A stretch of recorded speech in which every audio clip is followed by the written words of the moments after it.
noches, El Salvador. Bienvenidos sean todos ustedes a una nueva edición de 8.com, Canal 30 Tele 1. Esta noche, ya lo habíamos adelantado, en nuestras diferentes redes sociales estaremos en minutos conversando con el licenciado René León, ex embajador de El Salvador en Washington, negociador internacional, ex viceministro de Economía, el hombre fuerte de El Salvador allá en Washington por más de 14 años.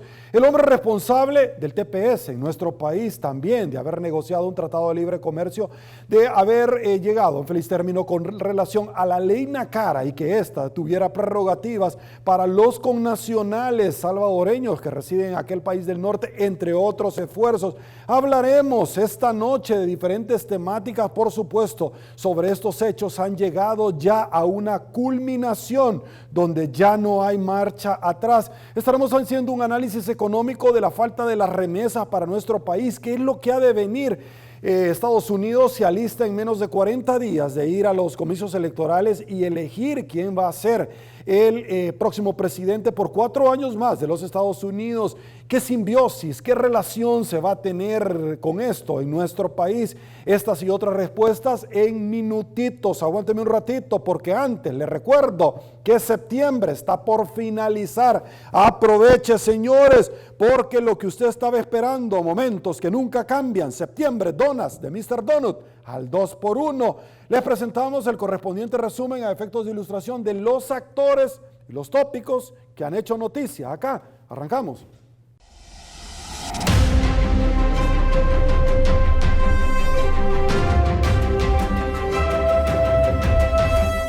En 8.com. Karina Sosa, muy buenas noches, gracias por acompañarnos. Víctor Suazo, candidato a diputado también por el FMLN, bienvenido. También le damos la bienvenida al candidato por la comuna de Soyapango, Cayetano Cruz, bienvenido. Soyapango es una de las ciudades más grandes, más importantes, con una gran cantidad de habitantes, a donde también regresan compatriotas que quieren ver a su familia, y esos compatriotas nos generan también un alivio económico, porque vienen, ayudan a sus familias y vienen a pasar un momento en estas temporadas que vienen, y estarles restringiendo derechos constitucionales, que ya incluso la misma sala ya se pronunció sobre el tema de las pruebas, y estar diciéndole ahora, bueno, hoy no pueden ingresar si no se hacen las pruebas. Con esa improvisación, con esa falta de seriedad y compromiso, pues lo que se atropellan son los derechos humanos de la población. Y en este caso, con esta decisión, fundamentalmente con la decisión de exigir esa prueba al ingreso del aeropuerto a salvadoreños, estamos dándonos cuenta una vez más que al presidente no le interesa en absoluto el respeto a los derechos humanos de la población salvadoreña. Y en ningún país se ha visto que un presidente y su gobierno le niegue la entrada a sus nacionales. Solo en El Salvador, y no es la primera vez. Yo ya he podido recibir algunas llamadas de compatriotas que están en total desesperación por esta situación. La mayoría de estos compatriotas son los que tienen ya meses de estar allá en los Estados Unidos, incluso en otros países, y que no han podido regresar, y que tienen compromisos acá en El Salvador. En algunos casos tienen incluso a sus hijos prácticamente con otras personas, o no están viviendo con sus padres. Y acá estamos viviendo también una emergencia, y pues las personas están en otro país, en muchos casos siendo una carga para otras familias, pero en muchos casos también están prácticamente abandonados, porque por parte de los consulados en los Estados Unidos no están recibiendo ningún apoyo. Todo lo mejor en análisis político y coyuntura nacional en 8.com con Sergio Méndez.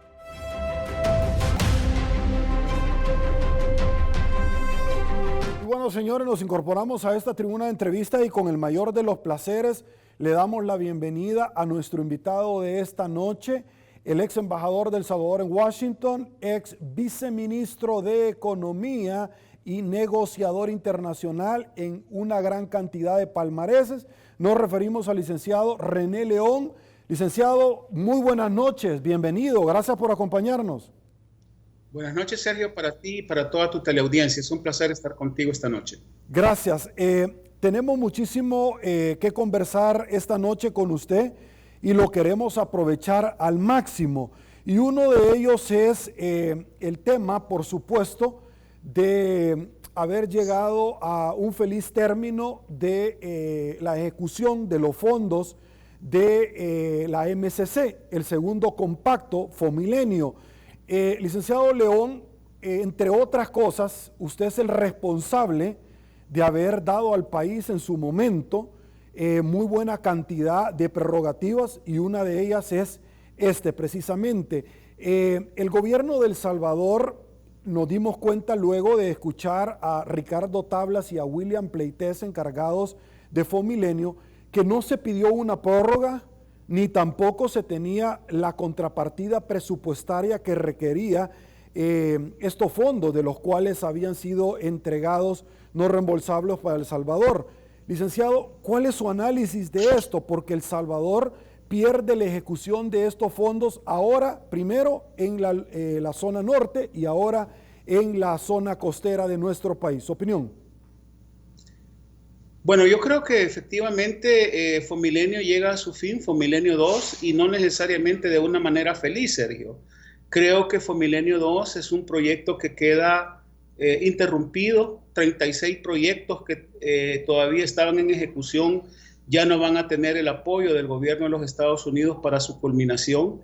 Esto es bastante complicado, iniciando por el proyecto de terminar la carretera que une más o menos del aeropuerto hacia la ciudad de Zacatecoluca, además de algunos otros infraestructura aduanera, infraestructura escolar y otra serie de programas que eran de mucho beneficio para la población de El Salvador. Así es que creo que el hecho de que Fomilenio 2 haya sido, digamos, finalizado es una pena para el país, es realmente una gran pérdida para el país, Sergio, y es una gran pérdida sobre todo para aquella parte de la población que iba a ser beneficiada con esos proyectos que ahora está en duda la continuidad de su ejecución. Quizás la parte más interesante de todo esta, digamos, drama de la no ampliación sin costos del proyecto de Fomilenio 2 tiene que ver en realidad con las razones por las cuales Fomilenio 2 no se termina. Parte de las razones son las que tú has mencionado, pero quizás las razones principales es que El Salvador falla, el gobierno de El Salvador falla en la evaluación de 3 indicadores claves que eran necesarios para que continuara adelante el apoyo del gobierno de los Estados Unidos a la ejecución de Fomilenio 2. Uno de esos indicadores es uno que nunca debe estar en rojo, y en el caso de El Salvador nunca dejó de estar en rojo, es el combate a la corrupción. Este se hace en base a información que se recibe no solamente del mismo país, sino que en base a análisis independientes de algunas organizaciones como Transparencia Internacional, entre otras. Y este indicador El Salvador lo falló. Para que las cuentas del milenio pudiera seguir adelante, Fomilenio 2, ese indicador no tuvo que haber sido reprobado por el país, lo cual es una pésima noticia para El Salvador, no solamente en lo que tiene que ver con Fomilenio 2, sino que en la confianza que los inversionistas extranjeros, y en este caso de Estados Unidos, pueden tener en un país donde sale reprobado el indicador de combate a la corrupción. El segundo indicador que falla el gobierno de El Salvador y sale en rojo también reprobado es el indicador que tiene que ver con el Estado de Derecho, el respeto al Estado de Derecho, a las fuerzas de balance y contrabalance de la democracia. El hecho de que el gobierno de El Salvador sistemáticamente ignore o viole resoluciones de la Corte Suprema de Justicia, por ejemplo, el hecho de que no haya un respeto al trabajo de la Asamblea Legislativa, la Corte Suprema de Justicia y del Ejecutivo de manera independiente, ha sido mal evaluado acá en los Estados Unidos por la Corporación de la Cuenta del Milenio, y ese parámetro también de evaluación del gobierno de El Salvador, que lo hace merecedor o no de los fondos de la Cuenta del Milenio, el gobierno de El Salvador lo falló. Y el tercero indicador clave también que falló el gobierno de El Salvador en la evaluación de la Corporación de la Cuenta del Milenio, que es una agencia del gobierno de los Estados Unidos, fue el indicador que tiene que ver con gobernando para la gente, gobernando con justicia. Eventos como la toma de la Asamblea Legislativa de parte del Ejecutivo y del Ejército salvadoreño el 9 de febrero, eventos como la represión a la libertad de prensa en El Salvador y a la libertad de expresión, y el hecho de socavar la institucionalidad democrática del país con medidas autoritarias como los cercos militares, mal llamados cercos sanitarios, para demostrar cierto control territorial y el poder del gobierno salvadoreño a nivel del Ejecutivo, han sentado muy mal acá, Sergio. Y todo esto ha llevado a que la Corporación de la Cuenta del Milenio decidió a principios de este mes ya no apoyar al gobierno salvadoreño con la ejecución de Fomilenio 2, y lo cual es una pena y una clara derrota política y una clara derrota económica para el actual gobierno. Ahora, otro de los sucesos que se da también, licenciado León, es la resolución que cae sobre el futuro del estatus de protección temporal. Y es que hace unos meses atrás se conoció que esto fue interrumpido precisamente por una resolución de una jueza en el estado de California. Si me equivoco, me corrige, pero acá se vendió la posibilidad como que se había dado una prórroga. Ahora, esto ya no es real. ¿Cuál es su valoración? Usted, que prácticamente fue el padre de estas iniciativas, entre otras en Estados Unidos, cuando llevó alivio a las familias salvadoreñas, tanto en los Estados Unidos como acá en El Salvador, que tenían a sus familiares y que recibían remesas en su momento. ¿Cuál es su valoración sobre que ha llegado a un feliz término y que prácticamente solo se esté esperando la ejecución para que muchos salvadoreños puedan abandonar aquel país del norte? Bueno, Sergio, nuevamente, ¿verdad? No hay nada de feliz en la terminación del estatus de protección temporal TPS. Al contrario, yo he estado hablando con muchos abogados migratorios la última semana del área metropolitana de Washington, de Los Ángeles y de otros estados como Texas y Massachusetts, sobre todo el área de Boston, donde también hay una gran cantidad de salvadoreños, además de en el área metropolitana de Washington, Los Ángeles y Texas. Y lo que hay en este momento entre los beneficiarios del TPS, que son más de 195,000 beneficiarios del TPS, a los cuales hay que sumarle sus familias, muchas veces sus hijos que son ciudadanos americanos, que también están en este país residiendo con sus padres, que son beneficiarios del TPS. Lo que hay es una gran incertidumbre, Sergio, y lo que hay es un gran temor de lo que vaya a ocurrir después del 4 de enero del año 2021. Es decir, este mes le ha llovido fuerte a El Salvador, le ha llovido fuerte al gobierno de El Salvador, derrota política y diplomática tras derrota política y diplomática.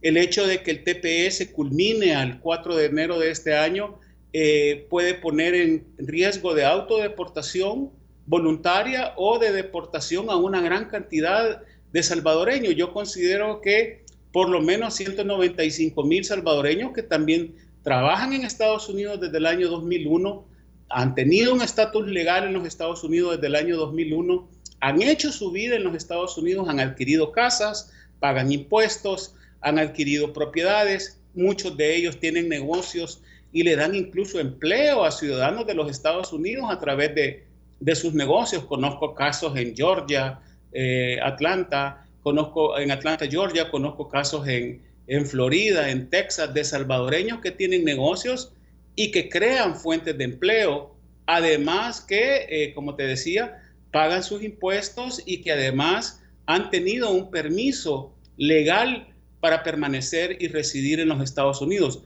Todo eso se puede venir al traste, se puede desplomar el 4 de enero del 2021. Entre otras cosas, si vos hablas con un beneficiario del TPS, yo te recomiendo que quizás sería bueno que en otro programa tengas un grupo de beneficiarios del TPS para que te cuenten ellos de viva voz cuál es su experiencia.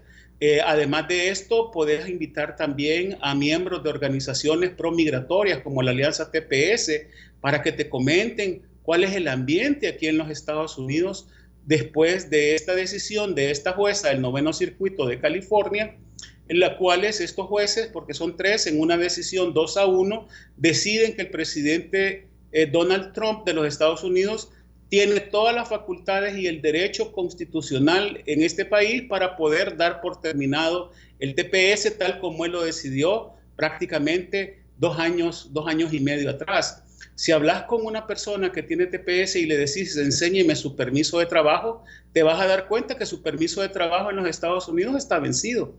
Eso quiere decir, Sergio, que has estado trabajando con una carta del Departamento de Migración de los Estados Unidos que se la tiene que presentar a su empleador para demostrar que él está de manera legal en los Estados Unidos. Si le pedís a un miembro del TPS, a un beneficiario del TPS, que te enseñe su licencia de conducir legalmente en este país, te vas a dar cuenta que su licencia de conducir vence el 4 de enero del 2021.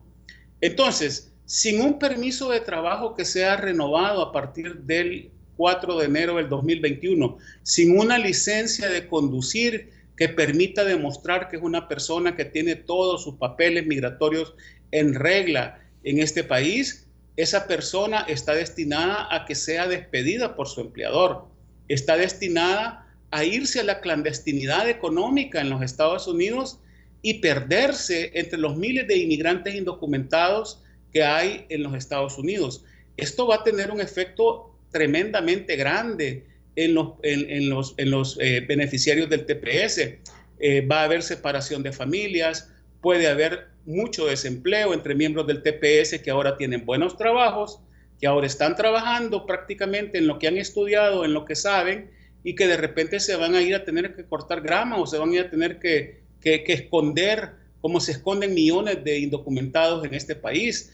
Entonces, hay una situación bien compleja de incertidumbre. Nadie sabe qué hacer. Si vas a la página de la migración y tratas de ver qué es lo que migración está indicando con relación a cómo se van a tratar el fin del TPS para los salvadoreños, nicaragüenses en este caso, haitianos, miembros de Somalia, originarios de Somalia, y que también le va a tocar a los hondureños porque la resolución de la jueza crea precedente en los Estados Unidos, te das cuenta que hay una gran incertidumbre. Las autoridades en El Salvador han dicho que los tepecianos van a tener hasta noviembre del 2021 para salir de los Estados Unidos, como que eso fuera una gran cosa y una gran solución, ¿verdad? Nos han tratado de engañar, nos han tratado de timar, nos han tratado de hacernos creer que es una gran cosa que el TPS pueda llegar hasta 9 meses más después del 4 de enero del 2021, cuando es un periodo que la administración Trump lo ha dado para simplemente ordenar sus cosas y salir de este país voluntariamente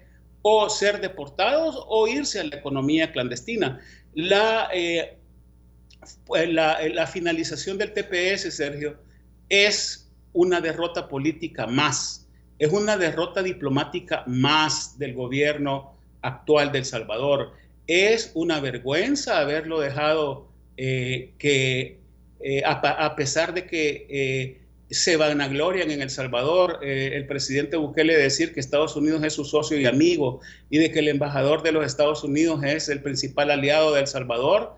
Sin embargo, en la práctica lo que tenemos es derrota tras derrota, fracaso tras fracaso de la política bilateral de El Salvador con los Estados Unidos, y la eliminación, la cancelación del TPS es una derrota más. Con el agravante, Sergio, que cuando oís las declaraciones de las autoridades de política exterior de El Salvador y del mismo presidente, ellos prácticamente están justificando la decisión de la administración Trump, diciendo que el TPS, la T del TPS es temporal y que por lo tanto no hay ningún problema en que llegue a su fin, porque ellos van a trabajar por una reforma migratoria integral que lleve a la residencia permanente a los miembros del TPS. Nada más falso que eso, ¿verdad? Porque simple y sencillamente habrá un nuevo Congreso a partir de enero del 2021, habrá un nuevo presidente probablemente de los Estados Unidos o una segunda administración Trump, o llegará el presidente Biden, y El Salvador no está preparado y nunca lo ha estado en los últimos 10 años para poder cabildear, ni siquiera para la renovación del TPS, que ha sido una medida unilateral de los gobiernos de los Estados Unidos, ya no digamos para conseguir un estatus migratorio permanente para los miembros del TPS o para los miles de inmigrantes salvadoreños indocumentados que hay en este país.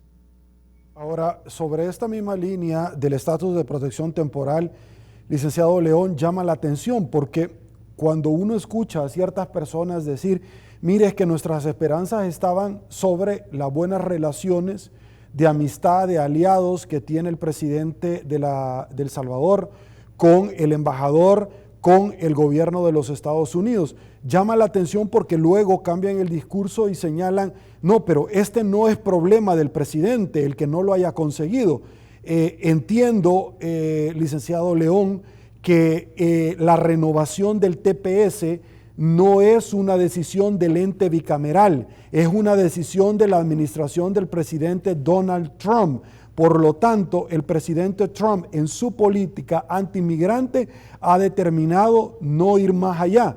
De hecho, la resolución del 9º Circuito de la jurisdicción del Estado de California fue precisamente suspendida cuando la administración del presidente Trump conoce esta resolución y apela. Es decir, el presidente Trump está claro en mandar de vuelta a casa a una gran cantidad de personas que residen en aquel país de los Estados Unidos, ¿cierto? Totalmente correcto, Sergio, y no solamente mandarlos a casa, a los que no pueda, a que se sumerjan en una economía subterránea donde van a recibir menos ingresos, donde no van a tener un empleo formal, donde básicamente van a ir a tener trabajos sin derechos laborales, por ejemplo, el derecho a la seguridad social en los Estados Unidos, y donde obviamente su capacidad económica para enviar ayuda a sus familiares en El Salvador en términos de remesas familiares va a disminuir, y va a disminuir enormemente porque los ingresos de estas personas van a disminuir. Quiero decirte que yo no veo un esfuerzo del gobierno salvadoreño por hablar con las organizaciones promigrantes acá en los Estados Unidos. No hay ningún tipo de cabildeo, no hay ningún tipo de formación de alianzas o de coaliciones con estos grupos que son los que han sostenido el TPS, Sergio. Porque quien pone la demanda ante la jueza, ante el 9º Circuito de California, son los grupos proinmigrantes que apoyan el TPS acá en El Salvador, sin ningún tipo de ayuda ni coordinación con el gobierno de El Salvador. Y ahora que se termina el TPS, Sergio, como tú muy bien lo señalas, sería una decisión del Ejecutivo, por ejemplo, eliminar esa orden ejecutiva mediante la cual se termina el TPS. Si de verdad hubiera una buena relación con los Estados Unidos y si de verdad fuera una relación de tú a tú o una relación donde El Salvador le da apoyo político en temas migratorios a Estados Unidos, como la firma de acuerdos de tercer país seguro para restringir el derecho de asilo, y a cambio de eso El Salvador recibe la eliminación de la decisión de terminar el TPS de parte de la administración Trump, pues básicamente yo creo que entonces sí estaríamos en una relación de amigos y aliados, pero eso no ha ocurrido ni tampoco va a ocurrir.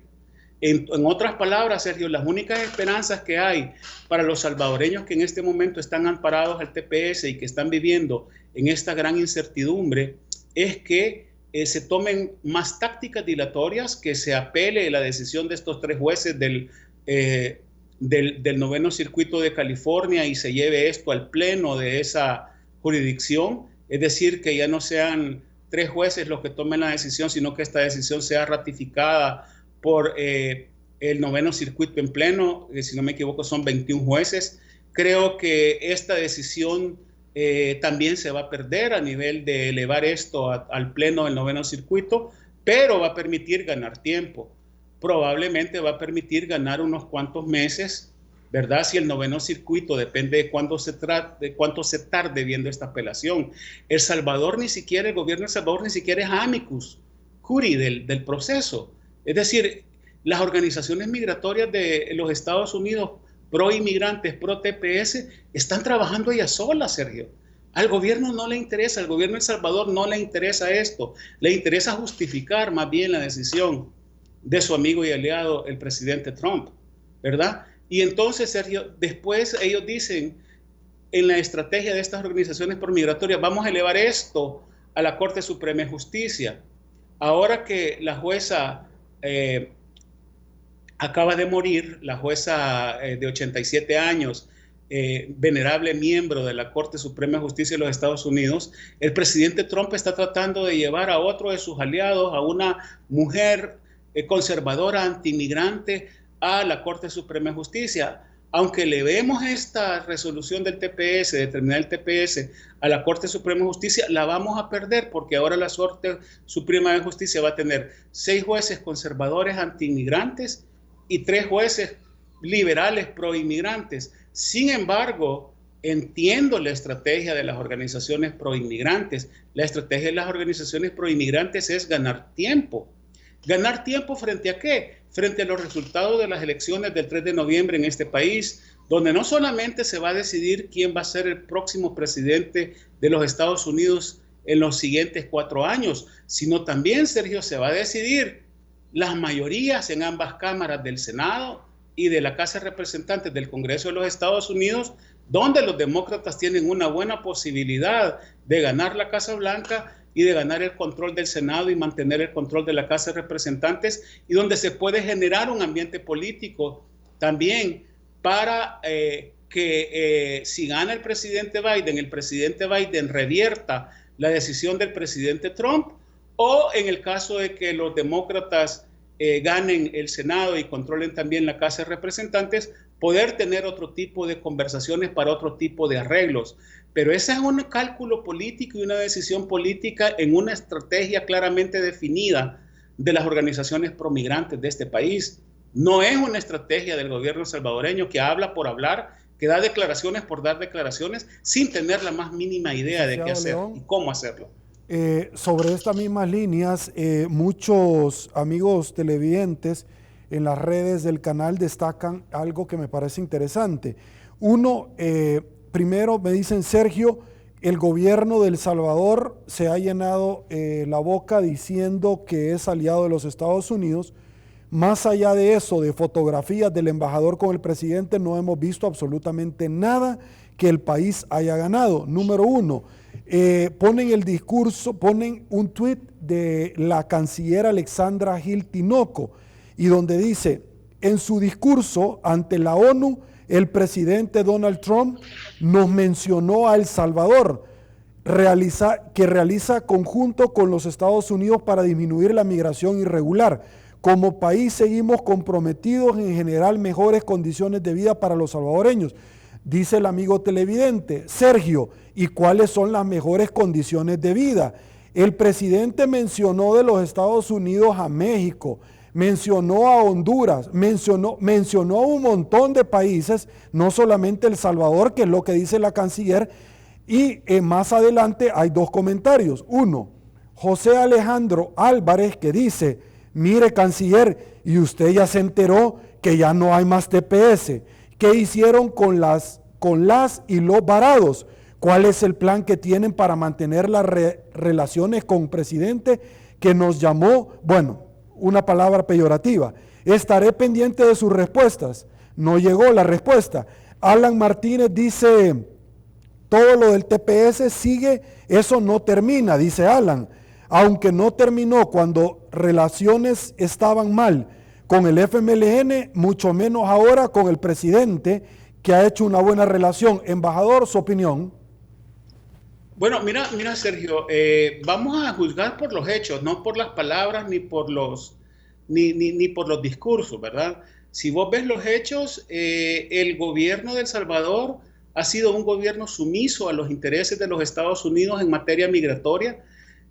Cuando el presidente Donald Trump eliminó la ayuda económica bilateral a los países del Triángulo del Norte, incluyendo Honduras, El Salvador y Guatemala, hace 2 años, y suspendió la ayuda económica del año fiscal 2017, 2018, 2019 y 2020, Sergio, yo no veo que haya habido una política coherente de la administración Trump hacia nuestros países en materia migratoria, porque es contradictorio que elimine esa ayuda en proyectos de desarrollo que pueden darle a las personas que quieren inmigrar indocumentadamente hacia Estados Unidos las herramientas para que puedan quedarse en el país, y el presidente Trump, como medida para retorcer el brazo del gobierno salvadoreño y de los demás gobiernos del Triángulo del Norte, quita esa ayuda. La quita y no solamente hace eso, sino que nos mete prácticamente con forceps, a la fuerza, acuerdos de tercer país seguro que básicamente reniegan o deniegan todos los derechos internacionales de asilo para ciudadanos del Triángulo del Norte y de El Salvador que vengan a los Estados Unidos a pedir asilo político, y encima de eso elimina el TPS. Es decir, yo no veo dónde está la ventaja para El Salvador ahí, ¿verdad? Primero te quitan la ayuda económica bilateral, ¿verdad? Que en el caso de El Salvador a lo mejor sumaba más de 200 millones de dólares, más que la cuenta del milenio, de la cual estamos hablando, de Fomilenio 2, que fue cancelado. Encima de eso, te meten un acuerdo de asilo donde vos te comprometes a ser el policía de los Estados Unidos, el policía migratorio, y hacerle el trabajo sucio a la migra de los Estados Unidos en este país. Y lo mismo hace Guatemala y lo mismo hace Honduras. Y encima de eso te suspenden y te cancelan el TPS. Entonces yo quisiera que me digan los amigos que nos están escuchando dónde están las ventajas para El Salvador de esa relación de aliados y amigos. ¿Qué es lo que El Salvador ganó? Simplemente no ganó absolutamente nada, sino que perdió todo en materia migratoria, porque a esto le tenés que sumar otras medidas antimigrantes de esta administración del presidente Trump, como son cercenar los beneficios de DACA, el Acta de los Sueños, para más de 850,000 jóvenes que se encuentran estudiando en Estados Unidos y que vinieron acompañando a sus padres que entraron a este país de manera indocumentada. Tenés que cada vez es más difícil aspirar a venir a este país de manera legal a través de una visa para trabajadores con altos conocimientos, con educación universitaria en este país, como las visas H1B o las mismas visas H2A, que son para trabajadores que no tienen probablemente un nivel académico, un título universitario, pero tienen habilidades y competencias que le permiten trabajar en sectores que necesitan mano de obra inmigrante en este país. Entonces, te quitan el derecho de asilo, te quitan el TPS, te limitan los beneficios de leyes migratorias como DACA, te hacen más difícil la regularización migratoria de un estatus irregular a una residencia permanente para que tú puedas traer a tus familias a los Estados Unidos, o para que tú, estando acá, te puedas ajustar porque calificas para un programa de ajuste migratorio. Y además de eso, te hacen más difícil el proceso de naturalización para la ciudadanía, además de que te niegan servicios sociales, de educación y de salud, y además te andan persiguiendo por ser indocumentado en tus trabajos. Entonces yo quiero que alguien me señale un solo punto a favor nuestro en la política migratoria del presidente Trump que haga valer esa condición de la que se ufana el gobierno de El Salvador de decir que es amigo y aliado de los Estados Unidos, porque lo menciona en un discurso de la ONU junto con otros 20 países, porque se toman fotos bien bonitas con las banderas bien dobladitas guardando el protocolo y el ceremonial diplomático, porque simple y sencillamente al gobierno salvadoreño en realidad no le importa el futuro migratorio de la gente que está acá en los Estados Unidos. O sea, seamos serios, ¿verdad? Y analicemos con seriedad estos asuntos. Dejemos de soñar, ¿verdad? Dejemos de creer en cuentos chinos y vámonos y remitámonos a los hechos y analicemos los hechos. Okay. Hoy, licenciado, con una pauta publicitaria, aguánteme un ratito. Yo me identifico con El Salvador, yo me identifico con mi DUI Centro, identificando a El Salvador, Registro Nacional de las Personas Naturales, RNPN y Mulbauer. Somos salvadoreños, somos la gente que trabaja, que lucha, se esfuerza y suda la frente. Aquí todo es posible.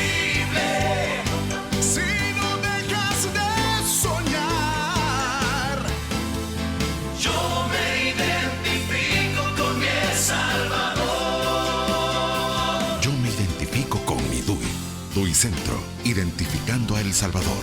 Registro Nacional de las Personas Naturales y Mühlbauer. Estamos de regreso, mil gracias El Salvador. Seguimos conversando con el licenciado René León. Ex embajador, hablemos un poquito de las declaraciones de Michael Kozak, secretario del Departamento de Estado para el Hemisferio Occidental. ¿Cómo se descodifican esas declaraciones, embajador? Bueno, Michael Kozak, que es el subsecretario de Asuntos Hemisféricos del Departamento de Estado, es prácticamente la persona que lleva en sus manos la batuta de las relaciones de los Estados Unidos con los 35 países del hemisferio occidental, incluyendo El Salvador. Es una persona que tiene una influencia muy grande en lo que es la confección y la aplicación de la política exterior de Estados Unidos hacia estos países de América Latina y el Caribe, pero también en la decisión política sobre algunas acciones de la agenda bilateral entre el gobierno de El Salvador y el gobierno de los Estados Unidos. Kozak no tiene otra opción más que hacer un llamado de atención al gobierno salvadoreño por la falta de transparencia del gobierno salvadoreño, pero sobre todo por el hecho de querer socavar la libertad de prensa y la libertad de expresión en El Salvador, a raíz, entre otras cosas, de las acciones del gobierno salvadoreño contra el periódico digital El Faro, cuando El Faro da a conocer una presunta tregua negociada entre el gobierno de Nayib Bukele y las pandillas en El Salvador. Creo que ustedes que viven en El Salvador me pueden detallar mejor que yo cuáles son todas las acciones represivas en contra del Faro y en contra de la libertad de expresión de otros periodistas y otros medios que toma el gobierno de El Salvador por no alinearse con el discurso oficial o con la narrativa oficial de la manera en que el gobierno salvadoreño lo quiere. Kozak también está reaccionando, Sergio, porque no puede haber una decisión de la Corporación de la Cuenta del Milenio, que es la agencia que decidió dar por terminado Fomilenio 2, que había hecho esta pésima evaluación de lo que era el gobierno salvadoreño en cuanto al combate a la corrupción, en cuanto al irrespeto al Estado de Derecho del país y en cuanto a tomar medidas que no respetaban lo que es los pesos y contrapesos que debe haber en un país como El Salvador, o que dice que es una democracia como El Salvador, donde los tres órganos del Estado son independientes, y Kozak tenía que fijar también la posición oficial del gobierno de los Estados Unidos, y la manera en que se decodifican sus palabras es que se fija una posición oficial del gobierno en contra de esas medidas del gobierno del presidente Bukele. Sin embargo, a mi juicio, Sergio, todavía muy tibias, son unas declaraciones muy tibias y unas declaraciones muy, digamos, tímidas, yo diría que incluso timoratas de dejar hacer y dejar pasar al gobierno del presidente Bukele, que mientras haga lo que le conviene a los intereses de los Estados Unidos en materia migratoria, de los cuales ya hablamos, como firmar acuerdos de asilo o alinearse con los Estados Unidos apoyando al candidato de los Estados Unidos a la presidencia del BID, donde El Salvador lleva la voz cantante, una actitud bastante servilista, ¿verdad? Una actitud bastante lamebota del gobierno salvadoreño, en el sentido de que no obtiene nada a cambio de ese apoyo. Distinto fuera que el gobierno salvadoreño estuviera negociando de tú a tú con los Estados Unidos, Sergio. Yo te voy a apoyar en promover, en promocionar, en liderar la elección de Mauricio Claver Carone, que antes fue asesor de asuntos de seguridad nacional del presidente Trump para el hemisferio occidental. ¿A cambio de qué? Vos me apoyés, por ejemplo, anulando la decisión de dar por terminado el TPS, ¿verdad? A simple y sencillamente hacerlo graciosamente para quedar bien con los Estados Unidos sin obtener nada a cambio. El gran problema de esta relación, Sergio, es que no obtenés nada a cambio, ¿verdad? Y en una negociación donde vos concedes o cedes cosas, en cualquier negociación, sea comercial, sea económica, sea política, donde vos haces concesiones, pero no recibís nada a cambio, vos estás perdiendo en esa transacción, en esa negociación. Y eso es lo que le ha pasado a El Salvador. Y encima de eso,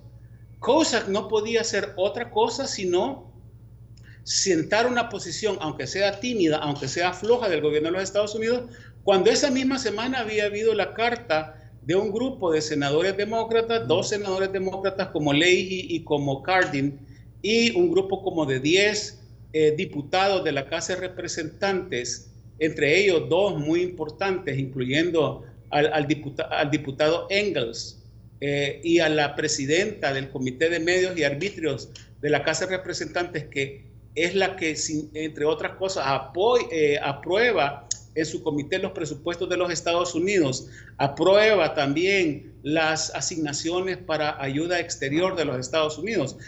Cosa que no podía hacer caso omiso a eso.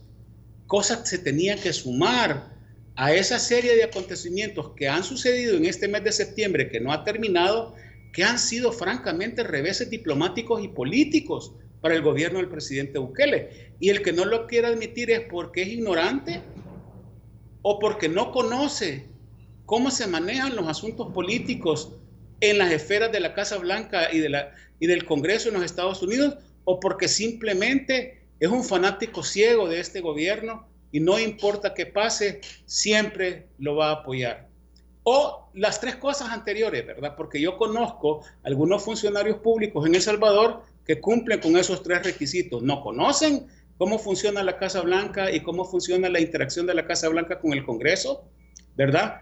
Tampoco tienen la más mínima idea de cómo funciona la democracia en este país y cómo una declaración de este tipo del Congreso puede tener más efectos que algo que haga la mismísima Casa Blanca, o simple y sencillamente son seguidores serviles de cualquier invento, cualquier ocurrencia o de cualquier política que se le antoje al gobierno de El Salvador. Licenciado, sobre estas mismas líneas, tuvimos conocimiento luego de las declaraciones de la ex embajadora en Washington de Estados Unidos en El Salvador, Mari Carmen Aponte, haciendo énfasis que tuvieran muy claro en El Salvador que si ganaba Kamala Harris y Joe Biden, las cosas iban a ser muy diferentes y no iban a tolerar temas como la falta de transparencia, el no respeto a la institucionalidad, la libertad de prensa.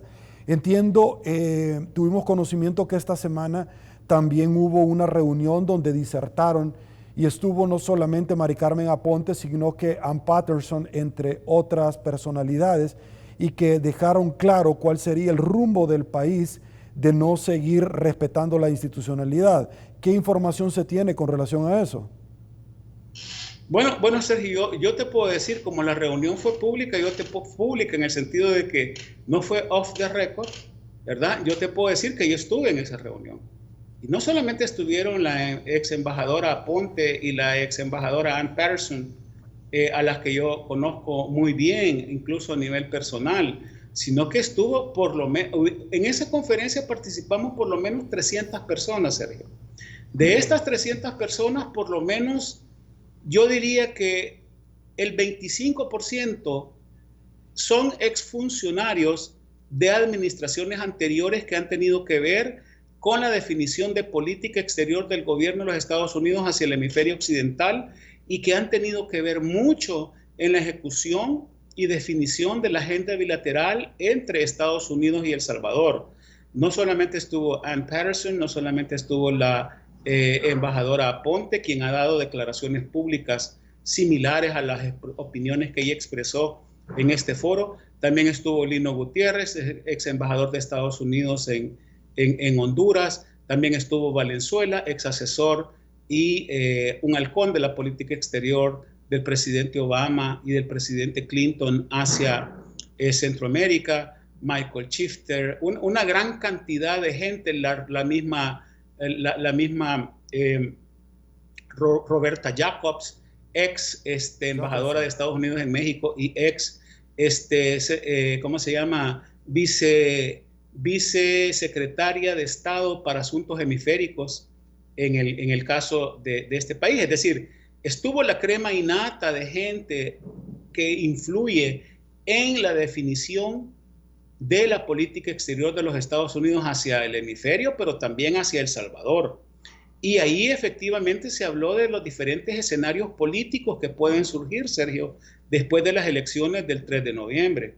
un escenario político que al día de ahora, 23 de septiembre, era bastante realista, Sergio, es el hecho de que en las elecciones del 3 de noviembre el Partido Demócrata puede ganar la presidencia de los Estados Unidos, pero también, Sergio, puede ganar el Senado de los Estados Unidos, que hoy por hoy, por una cantidad de 3 senadores, controla el Partido Republicano, y mantener el Partido Demócrata su control sobre la Casa de Representantes, donde tiene más o menos 237 diputados de 438 que le permiten a los demócratas controlar el Senado.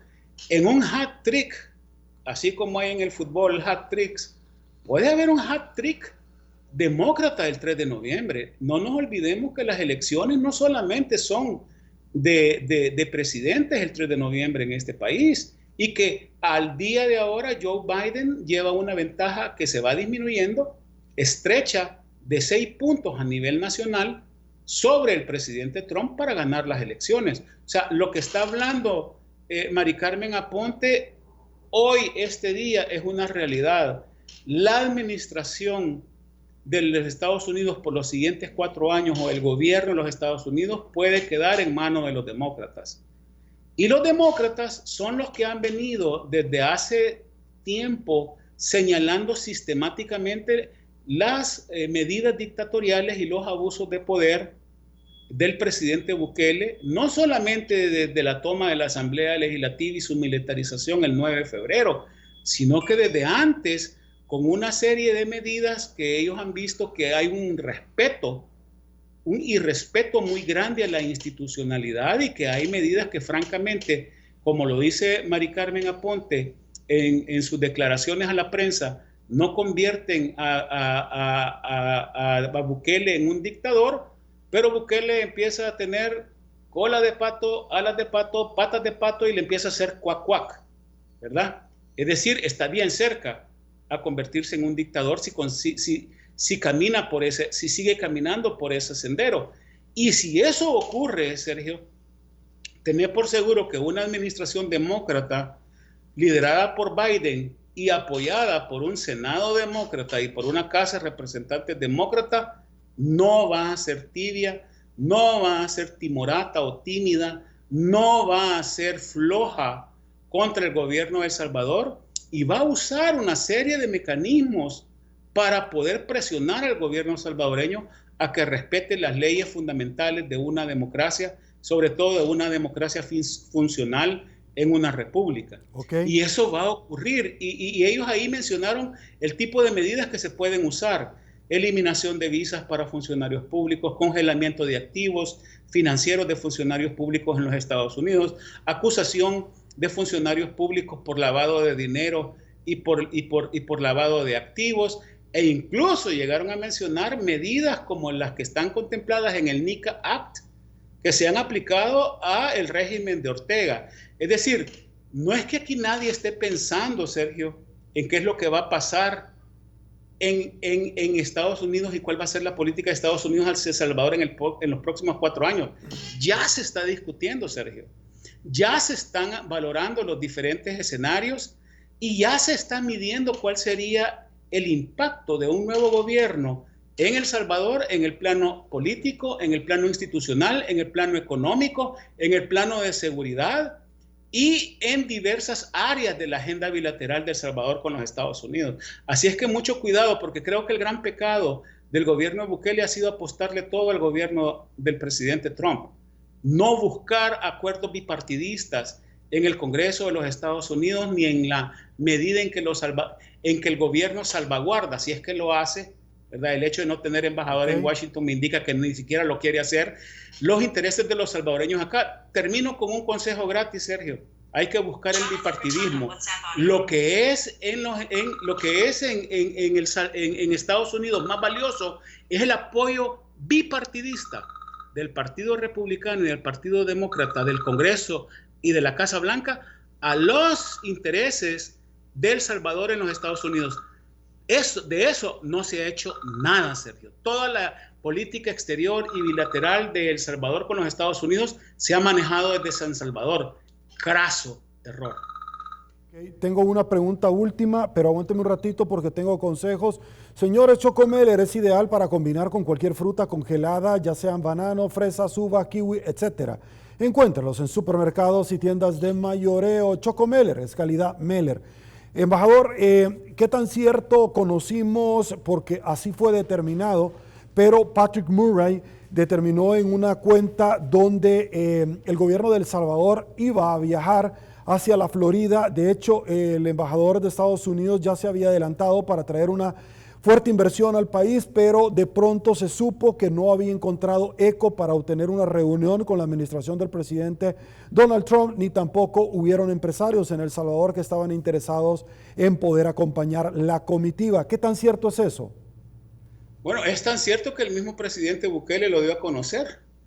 En una conferencia de prensa dijo que iba a venir aquí a Estados Unidos con una cartera de inversiones de $1.000 millones para promover inversiones a El Salvador. Es decir, Sergio, creo que el presidente Bukele y el embajador Johnson tomaron la decisión correcta. ¿Qué iban a venir a hacer a Estados Unidos en un mes donde el gobierno salvadoreño ha recibido derrotas tras derrotas políticas y diplomáticas en los Estados Unidos, y a lo que va a tener que venir a hacer acá cuando esté pretendiendo promover inversiones en El Salvador por $1.000 millones? Lo que los periodistas y los asistentes le van a preguntar es por qué le eliminan la cuenta del Milenio, por qué falla el combate a la corrupción, que explique por qué la cuenta del Milenio también hace en su evaluación, le da una nota negativa y reprobación por la separación de poderes en El Salvador. ¿Cómo explica él la toma de la Asamblea y la militarización de la Asamblea Legislativa? ¿Y por qué lo hace? ¿Y qué garantiza que no lo vaya a volver a hacer en el futuro, Sergio?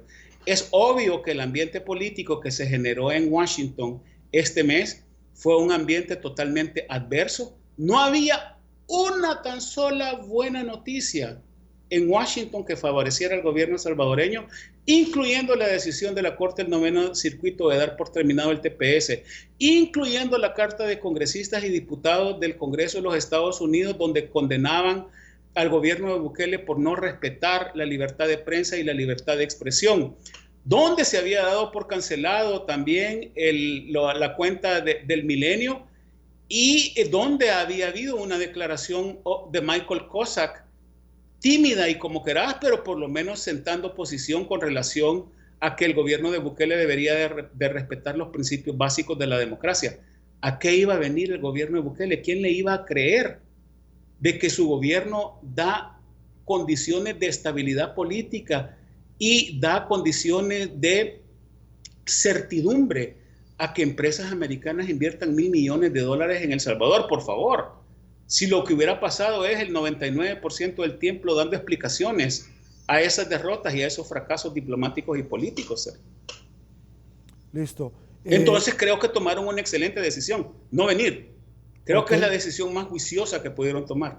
Y embajador, la pregunta quizás como ex viceministro de Economía, su apreciación, el presidente del Banco Central de Reserva fue despedido para muchos el día siguiente, luego que él diera a conocer que le había entregado en la pandemia más de 3.200 millones de dólares a la administración del presidente Bukele, es decir, un poco más de 15 millones al día. Por un lado. Por otro lado, esto contrasta porque el presidente decía que no había tenido ni un 5 partido por la mitad. Pero esta semana también hace una colocación de 640 millones de dólares. Baja, sin lugar a dudas, una modificación en la ley para bajar el encaje legal de los ahorros en los bancos de los salvadoreños y que los bancos puedan adquirir al 7.5 de interés, cuando la semana pasada se tenía un negociado del 6.1. ¿Cuál es su apreciación? Porque estamos hablando de que ya se ingresó en la dinámica 2 veces de bajar el encaje legal en un año, pero se entró en la dinámica no solamente tocar las pensiones, sino que también los ahorros ya en temas bancarios de los salvadoreños. Mira, Sergio, yo con relación a la renuncia o al despido del presidente, o que le solicitaron la renuncia y lo renunciaron, o que renunció el presidente del Banco Central de Reserva, yo a eso no le veo ningún problema. Uno como funcionario público siempre tiene que andar la renuncia en su saco, ¿verdad? Porque uno no sabe qué día se la van a pedir o qué día por una medida con la que no estás de acuerdo la vas a tener que tomar y la vas a tener que presentársela al presidente.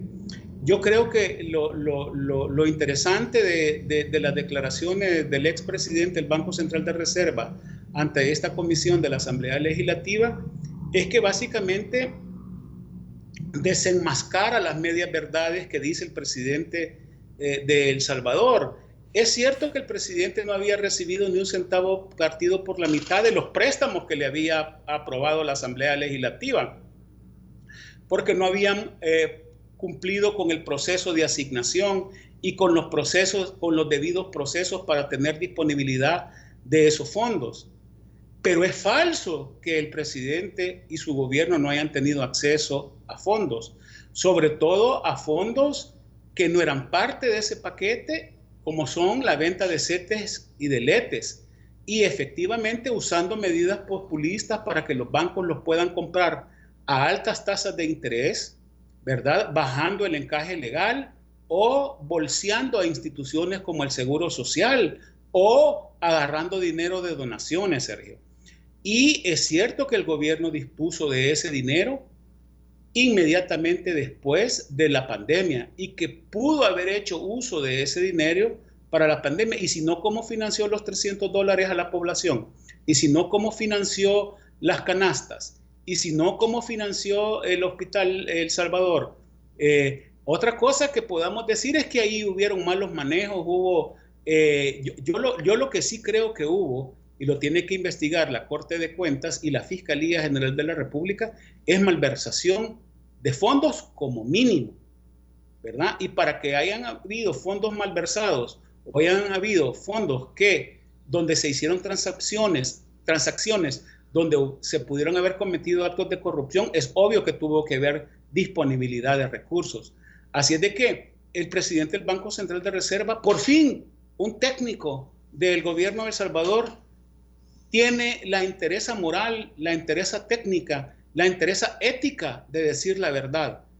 Bukele ha manejado fondos, sigue manejando fondos y está usando medidas populistas como bajar los encajes legales, que es un seguro para los depósitos de la población, Sergio, no solamente para los ahorrantes, también para el que tiene su cuenta corriente, también para el que tiene sus certificados a plazo, etcétera. Porque al bajar 4 o 5 puntos el encaje legal, a lo que estás haciendo es exponer más a la población a que los bancos no puedan tener suficiente efectivo ante una corrida de depósitos para poder satisfacer las demandas de que le devuelvan su dinero los depositantes o en caso de una insolvencia, Sergio, con esta gran deuda que el gobierno ha acumulado, que es una insolvencia que se puede dar dentro de un par de años a más tardar, los bancos no van a tener cómo responderle a los depositantes, ¿verdad? Pero creo que esas valoraciones de mediano y de largo plazo no le interesan a un gobierno que lo que tiene son objetivos políticos de corto plazo, como ganar las elecciones de febrero a cualquier costo. Así es de que hay que estar muy pendiente de eso, porque si eso llega a pasar, si El Salvador cae en el precipicio de la insolvencia, Sergio, le van a tener que caer a las pensiones, que eso sería un robo todavía más descarado, ¿verdad? De más de 2.500 millones de colones, y podrían tener que verse forzados, aunque no quiera, a desdolarizar la economía, y ahí sí sería la opción nuclear, ¿vea? Sería como tirar una bomba atómica económica a El Salvador. Ok. Licenciado René León, debo de agradecerle el tiempo destinado al pueblo salvadoreño. Nosotros solamente somos el puente para que ellos puedan, por supuesto, conocer de primera mano cuáles son sus valoraciones y particularmente quizás una de las preguntas que hace Rubén Alvarado. Pregúntele a René cómo se siente, si es frustración, luego de haberle dado 14 años solo como embajador, que lo vi trabajar de cerca, y como ex viceministro de Economía, cómo negoció el tema del Tratado de Libre Comercio con El Salvador, la ley NACARA, cómo obtuvo el TPS para los salvadoreños, o la cuenta de Fomilenio. ¿Cómo se siente él ahora, luego de todo el esfuerzo y ver que en este gobierno lo perdieron todo? Es una pregunta de Fomilenio alguien. 1, ¿verdad? Quiero aclarar que fue Fomilenio 1, no fue Fomilenio 2, fue el primer Fomilenio, claro, en el que yo hice todo el cabildeo político para que se le otorgaran a El Salvador $462 millones en ese entonces. Yo cabildeé políticamente en la Casa Blanca y en el Senado el otorgamiento del presidente Bush al TPS. Antes había negociado en 1997 la ley NACARA, la sección 203. Otro día podemos hablar por qué quedamos ahí los salvadoreños. Y esta ley NACARA, que todavía está vigente, Sergio. Ayer que hablaba con un abogado migratorio me decía que hizo un caso de ley NACARA la semana pasada porque fuimos muy cuidadosos en que a la ley NACARA no se le pusiera fecha de terminación. Así es que la gente que entiende de estos detalles migratorios, si revisa la ley NACARA y revisa la sección 203 de la ley NACARA, se va a dar cuenta que todavía hay familias salvadoreñas que se siguen beneficiando con una residencia permanente, ¿verdad? Entonces, cuando hay gente que me dice, no, es que el TPS, el error fue que fue temporal. Sí, señor, tenemos una ley NACARA que ha dado residencia permanente a más de 300,000 familias salvadoreñas, a más de 1 millón de salvadoreños que ahora no solamente son residentes, sino que también son ciudadanos de los Estados Unidos y se ajustaron a la residencia vía ley NACARA y además obtuvieron su ciudadanía en los Estados Unidos después de 5 años de ser residentes. Yo no me siento frustrado, Sergio. Yo creo que uno hace el trabajo que tiene que hacer cuando a uno le corresponde, cuando es su tiempo y cuando es su momento. Creo que es responsabilidad de los gobiernos que siguieron después haberla mantenido. Más que frustrado, me da tristeza. Me da tristeza por los salvadoreños que estemos retrasando y perdiendo tantas cosas que se habían ganado por ellos. Sí. Y tantas cosas que costó mucho trabajo y mucho sacrificio conseguir para ahora perderlas y para que ahora haya un montón de gente que no entiende de estas cosas, ¿verdad? Y que quiera apoyar al gobierno de turno sin conocer, ¿verdad? Sin hacer una evaluación objetiva de las cosas y prácticamente lanzándose en una aventura al futuro que puede traer pésimas consecuencias para el país, como lo tuvo en su momento Venezuela, como lo tuvo Nicaragua y como lo tiene desde hace casi 60 años Cuba. Listo. Licenciado León, muchísimas gracias por su tiempo. A la orden, Sergio. Un saludo a todos tus televidentes. Feliz noche. Le agradezco al ex embajador de El Salvador en Washington, ex viceministro de Economía, negociador internacional, entre muchos cargos y palmareses en los cuales ha tenido en su carrera profesional y que nos ha acompañado esta noche. No se pierda, señores, mañana Al Punto con Sergio Méndez. 6:30 estará con nosotros la licenciada Julia Evelyn Martínez, Bessie Ríos y Luisa Moncada conversando sobre temas de coyuntura de actualidad que usted desea conocer. La negativa del gobierno de abrir los archivos de la masacre del Mozote. Una promesa de campaña del presidente Bukele con orden judicial. Llegaron el día de ayer ante el ente castrense el señor juez que está ventilando el caso en la jurisdicción de Morazán. Estos y otros tópicos los abordaremos el día de mañana 6:30. No se la puede perder. Soy Sergio Méndez, se queda con Fundación Ayúdame a Vivir. Así están las cosas hoy por hoy en nuestro país. Si le gustó la entrevista, comente el resto de su vida. Será hasta una nueva oportunidad y una vez más que el Señor nos bendiga a todos. Este es un mensaje para la enfermedad que nos cambió la vida. Sabemos que eres una enfermedad aleatoria, que no distingue género, edad o condición social. Sabemos que eres una enfermedad impredecible, que nos mantiene separados. Sabemos que eres una enfermedad que ataca a los más vulnerables y que eres capaz de arrebatarnos a quienes más amamos. Te conocemos bien, porque luchamos contra ti a diario, pero no estamos solos. Tenemos doctores, enfermeras, familia y a muchas personas que luchan con nosotros para poder derrotarte. Por eso hoy, Cáncer Infantil, queremos decirte que no importa lo que pase allá afuera, nuestra lucha sigue. Querido donante, ante esta crisis te necesitamos más que nunca. Por favor, dona hoy la cantidad que puedas. Visita www.ayudameavivir.org.